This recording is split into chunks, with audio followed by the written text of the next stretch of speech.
Hi friends, welcome to my channel. நம்ம சேனலில் இன்றைக்கி சேமியா வச்சு ஒரு சூப்பரான ஸ்வீட் ரெசிபி தாங்க எப்படி செய்கிறதுன்னு பார்க்க போகிறோம். குழந்தைங்க கூட ரொம்ப ஈஸியாக செய்யலாம்.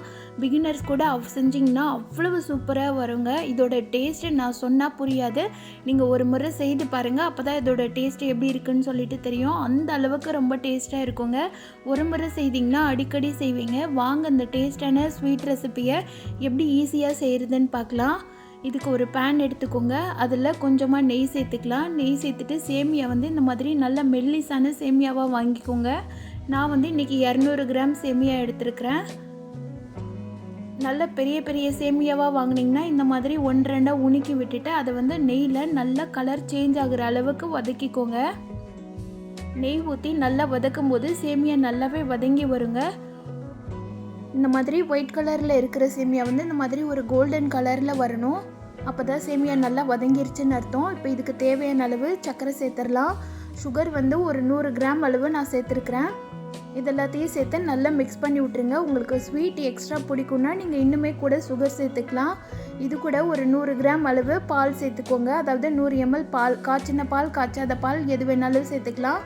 சேர்த்துட்டு சேமியா, சர்க்கரை, பால் எல்லாத்தையும் நல்லா ஒரு முறை மிக்ஸ் பண்ணி விட்ருங்க. பால் சேர்த்தோன்னே ஃப்ளேம் லோ ஃப்ளேமில் வச்சுக்கோங்க.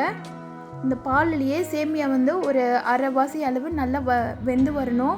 ஆல்ரெடி நம்ம வதக்கியிருக்கிறோம். பாலில் சேர்த்து வதக்கும் போது சேமியா நல்லா கெட்டி பட்டுட்டு சர்க்கரையும் சேர்த்துருக்கிறதுனால நல்லா கெட்டி ஆகிட்டு ஒரு மாதிரி கிறிஸ்பினஸ்ஸாக இருக்கும்.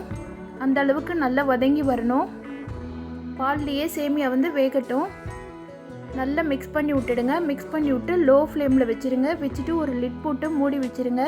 ஒரு 3 நிமிஷம் கழித்து பார்த்திங்கன்னா பாலில் சேமியா நல்லாவே வெந்து வந்திருக்கும். பாலெல்லாம் நல்லா வத்துற அளவுக்கு வதங்கியிருக்கணும். இடையில திறந்து கிளறி விட்டுக்கோங்க. இல்லைன்னா கடையில் அடிப்பிடிக்க ஆரம்பிச்சிடும். இன்னுமே கொஞ்சம் பால் இருக்குது. இதெல்லாமே நல்லா வத்தி வரணும். அந்த அளவுக்கு வதக்கிக்கோங்க. அதாவது வெந்து வரட்டும். திரும்பவும் ஒரு லிட் போட்டு மூடி வச்சிடலாம். சேமியா நல்லா வெந்து வந்தாதாங்க இதோட டேஸ்ட்டு ரொம்ப நல்லா இருக்கும். இந்த மாதிரி நல்லா ஸ்ப்ரெட் பண்ணி விட்டிங்கன்னா கொஞ்சம் ஈஸியாக வெந்துடும். திரும்ப ஒரு 2 நிமிஷத்துக்கு மூடி போட்டு மூடி வச்சுருங்க. இப்போ ஒரு 200 ml பால் காய்ச்சி ஆற வச்ச பால் எடுத்துருக்கிறேன். இதில் கஸ்டர்ட் பவுடரை சேர்த்துக்கலாம். கஸ்டர்ட் பவுடர் 3 ஸ்பூன் அளவு சேர்த்துருக்குறேன். நீங்கள் கஸ்டர்ட் பவுடருக்கு பதில் கார்ன்ஃப்ளவர் சேர்த்துக்கிட்டு கொஞ்சமாக வெண்ணிலா எசன்ஸ் கூட சேர்த்துக்கலாம். இதில் ஒரு 50 கிராம் அளவு சர்க்கரை சேர்த்துருக்குறேன். சேர்த்துட்டு எல்லாத்தையும் நல்லா மிக்ஸ் பண்ணி விட்டுடுங்க. கஸ்டர்ட் பவுடரை டைரெக்டாக சேர்த்தோன்னா கெட்டிப்படும். அதனால் இந்த மாதிரி பால்லையோ இல்லை தண்ணிலையோ கலந்துட்டு சேர்த்தோன்னா கெட்டியாகாமல் இருக்கும்.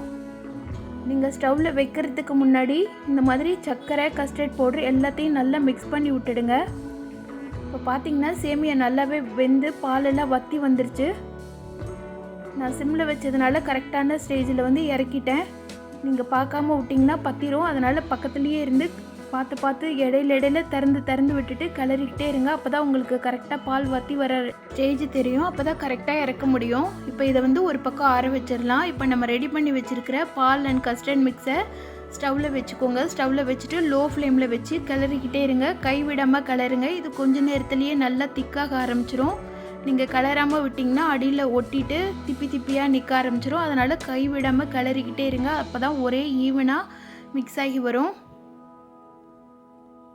இப்போ ஒரு 2 நிமிஷம் ஆயிடுச்சு. 2 நிமிஷத்துலேயே பாருங்கள் நல்லா திக்காக ஆரம்பிச்சிருச்சு. எல்லாத்தையும் ஒரே ஈவனாக மிக்ஸ் பண்ணி விட்டு கிளறுங்க. இது நல்ல ஒரு க்ரீம் பேஸ்ட்டு மாதிரி வரணும். நல்ல ஒரு க்ரீமி ஸ்ட்ரக்சரில் இருந்தால் தான் சாப்பிட்றதுக்குமே டேஸ்ட்டாக இருக்கும். ஸ்ட்ரக்சரும் நல்லா வரும். இந்த மாதிரி பதத்தில் இதை எடுத்து ஆற வச்சிடலாம்.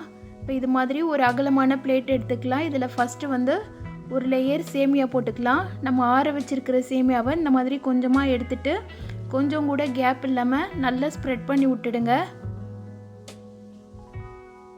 ஃபுல்லாக சேமியாவும் போட்டுற வேண்டாம். ஒரு கால்வாசி மேலே ஒரு லேயர் கொடுப்போம். அதனால் இந்த மாதிரி அடியில் போடுறதுக்கு மட்டும் ஒரு லேயர் ஃபில் பண்ணி வச்சுக்கோங்க. அடியில் போடுற லேயர் நல்லா திக்காக இருக்கிற மாதிரி பார்த்துக்கோங்க. இதில் ஒரு டம்ளர் வச்சு நல்லா அழுத்தி விட்டிங்கன்னா அது நல்லா செட் ஆகி நின்றுக்கும். இது கூட நம்ம ரெடி பண்ணி வச்சுருக்கிற கஸ்டர்ட் மிக்ஸை சேர்த்துடலாம். இது வந்து குழந்தைங்களுக்கு அவ்வளவு பிடிக்குங்க. இதை வந்து நம்ம அப்படியேவும் சாப்பிட்லாம், இல்லை ஃப்ரிட்ஜில் வச்சும் சாப்பிட்லாம். இந்த சம்மர் டைமில் வெளியில் போய் ஸ்நாக்ஸ் வாங்கி சாப்பிட்றதுக்கு இந்த மாதிரி பாலும் கஸ்டர்டும் வச்சு வீட்லேயே செய்து கொடுத்திங்கன்னா குழந்தைங்களோட ஃப்ளேவருக்கு ஏற்ற மாதிரி அவ்வளவு சூப்பராக இருக்கும். குழந்தைங்களுக்கு பிடிச்ச மாதிரியும் நம்ம செய்து கொடுத்த மாதிரி இருக்கும். இதில் ஃப்ரிட்ஜில் வச்சு சாப்பிடும்போது நல்ல ஐஸ்கிரீம் சாப்பிட்ற மாதிரி அவ்வளவு டேஸ்ட்டாக இருக்குங்க. இது மாதிரி கஸ்டர்டை வந்து எல்லா பக்கமும் நல்லா மிக்ஸ் பண்ணி ஸ்ப்ரெட் பண்ணி விட்டுடுங்க. இது கூட இன்னொரு லேயர் சேமியா போட்டு அதையும் ஈவனாக ஸ்ப்ரெட் பண்ணி விட்டிங்கன்னா ஒரு லேயர் மாதிரி ஃபார்ம் ஆகி வந்துடும். இதை வந்து நீங்கள் ஒரு 10 நிமிஷம் மட்டும் ஃப்ரிட்ஜில் வச்சுட்டு சாப்பிட்டிங்கன்னா அவ்வளவு ஜில்லுன்னு சாப்பிட்றதுக்கு அருமையாக இருக்கும். இதை இன்னுமே கொஞ்சம் டெக்கரேஷன் பண்ணுறதுக்காக பாதாமும் பிஸ்தாவும் கொஞ்சம் கொஞ்சமாக நறுக்கி வச்சுருக்கிறேன், அதை சேர்த்துக்கலாம். இது கூட கொஞ்சமாக ட்ரை கிரேப்ஸும் வச்சுருக்கிறேன், அதையும் சேர்த்துக்கலாம். நட்ஸோட ஆப்ஷன் வந்து உங்களோட இஷ்டத்துக்கு நீங்கள் எந்த நட்ஸ் வேணுனாலும் சேர்த்துக்கலாங்க. குழந்தைங்களுக்கு பிடிச்ச மாதிரி நான் சேர்த்துருக்குறேன். இந்த மாதிரி கலர்ஃபுல்லாக செய்து கொடுக்கும்போது குழந்தைங்களும் விரும்பி சாப்பிடுவாங்க. இதை வந்து ஒரு 10 நிமிஷம் ஃப்ரிட்ஜில் வச்சுட்டு வந்துடுறேன், நல்லா ஜில்லுன்னு ஆகிடும். சீக்கிரமே வேணும்னு நினச்சிங்கன்னா ஃப்ரீசரில் வச்சு கூட சாப்பிடுங்க. இது வந்து மதிய நேரத்தில் சாப்பிட்றதுக்கு அவ்வளோ சூப்பராக இருக்குங்க. ஈவினிங் ஸ்நாக்ஸாக கூட நீங்கள் இது செய்து கொடுக்கலாம். செய்கிறது ரொம்பவே ஈஸிங்க. கொஞ்சம் நேரம் ஃப்ரிட்ஜில் வச்சுட்டு பார்த்தீங்கன்னா அந்த கஸ்டர்ட்லாம் நல்லா ஐஸ்கிரீம் மாதிரி நல்லா திக்காகி வந்திருக்கும். இது இப்போ ஸ்வீட்டான சேமியாவோடு சாப்பிடும்போது அவ்வளவு அருமையாக இருக்கும். இந்த மாதிரி கொஞ்சம் கொஞ்சம் பீஸாக கட் பண்ணி எடுத்துக்கலாம். பாருங்கள் எவ்வளோ சூப்பராக இருக்குன்னு சொல்லிட்டு. இந்த டேஸ்டான சேமியா ரெசிபியை நீங்களும் உங்கள் வீட்டில் செய்து பாருங்கள். செய்து பார்த்துட்டு எப்படி இருந்துச்சுன்னு சொல்லிவிட்டு எனக்கு கமெண்ட் பண்ணுங்கள். இந்த வீடியோ பிடிச்சிருந்ததுன்னா இந்த வீடியோக்கு லைக் பண்ணி சேனலை சப்ஸ்கிரைப் பண்ணாத ஃப்ரெண்ட்ஸ் எல்லாம் சப்ஸ்கிரைப் பண்ணிக்கோங்க. Thank you friends.